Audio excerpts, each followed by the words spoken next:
ഇന്ന് തന്നെ ഡൗൺലോഡ് ചെയ്യൂ. കാണൂ നിങ്ങളുടെ ഫേവറേറ്റ് ഷോസ്. നിങ്ങളൊക്കെ കൽപ്പിച്ചാലേ അത് രാജകൽപ്പന പോലെയല്ലേ? അപ്പൊ പിന്നെ ഞങ്ങൾ എന്താ ചെയ്യണ്ടേ? വെന്ത് വെണ്ണീറാവാനല്ലേ പറ്റൂ. സുമാരിയമ്മേ, അബദ്ധമൊന്നും കാണിക്കരുത്. കൊത്തട്ട പരമേശ്വര, എന്റെ മോളും ഞാനും ഈ ഉമ്മർത്ത് തന്നെ കിടന്ന് കത്തട്ടെ.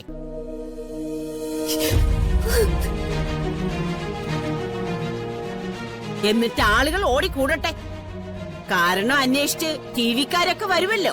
അപ്പൊ അവരുടെ മുമ്പിൽ എല്ലാവരും കൂടി പറഞ്ഞു കൊടുക്കണം, രണ്ടാം ഭാര്യയുടെ കൂടെ ജീവിക്കാൻ വേണ്ടി ആദ്യ ഭാര്യയെ ഉമ്മർത്തിട്ട് ചുട്ടുകൊന്നതാണെന്ന്.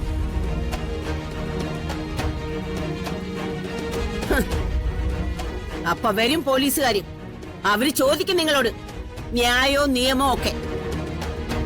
അപ്പോ അച്ഛനും അമ്മയും അമ്മൂമ്മയും ചേട്ടനും ചേട്ടത്തിയും ഒക്കെ നിരന്ന് നിന്നങ്ങോട്ട് പറഞ്ഞേക്കണം, എടാ വരുണേ, എന്റെ മോള് ചാകുന്നതിന്റെ കാരണം നീയും നിന്റെ ഈ കൂടെ നിൽക്കുന്ന എറണക്കെട്ടോളുവാ. നിനക്കൊക്കെ ശിക്ഷ കിട്ടുമ്പോ ഞാനും എന്റെ മോളും ഒക്കെ അങ്ങ് മുകളിലിരുന്ന് കാണും. അമ്മേ, അബദ്ധമൊന്നും കാണിക്കരുത് വെറുതെ. ദേവാ, നിങ്ങൾ ആരൊക്കെ വെറുത്താലും എന്റെ മോളോട് എനിക്ക് സ്നേഹം മാത്രമേ ഉള്ളൂ. അവള് ജീവിക്കണ്ടടാ. ഓർമ്മയും ബുദ്ധിയും ഇല്ലാത്ത അവസ്ഥയില് ഇവള് ഇനി ജീവിക്കണ്ട. അമ്മ എന്തായി കാണിക്കുന്നേ? ചുറ്റുമുള്ളവരെ തിരിച്ചറിയാൻ പറ്റാത്ത അവസ്ഥയില് ഇവള് ഇനി ജീവിക്കണ്ട. നിങ്ങൾ കണ്ടോ, എല്ലാവരും കണ്ണ് നിറഞ്ഞ് നോക്കി നിന്ന് കണ്ടോ. കത്തിക്കാൻ പോവാ ഞാൻ ഇവിടെ.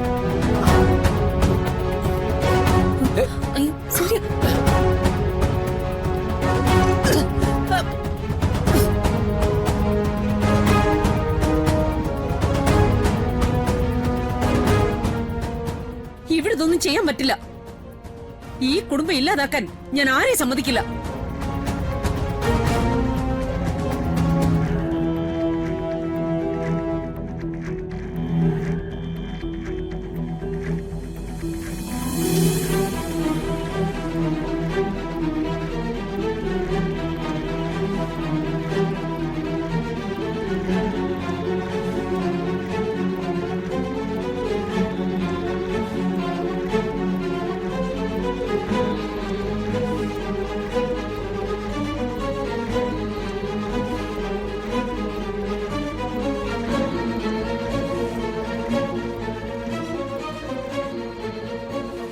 അച്ഛാ, ഇത് കണ്ടില്ലേ?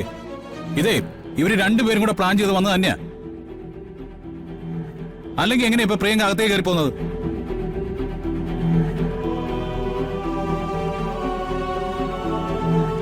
ചാവുവാണെങ്കിൽ ചാവട്ടെ, ഞാൻ കൊണ്ടുവന്ന് മുമ്പ് എടുത്തു തരാം നിങ്ങളെ. വരുൺ, ഇപ്പൊ ഇനി പ്രശ്നങ്ങളൊന്നും ഉണ്ടാക്കണ്ട. അച്ഛ പറയുന്നൊന്ന് കേക്ക്. നിന്നോട് ഞാൻ പറയുന്നത് കേൾക്ക്.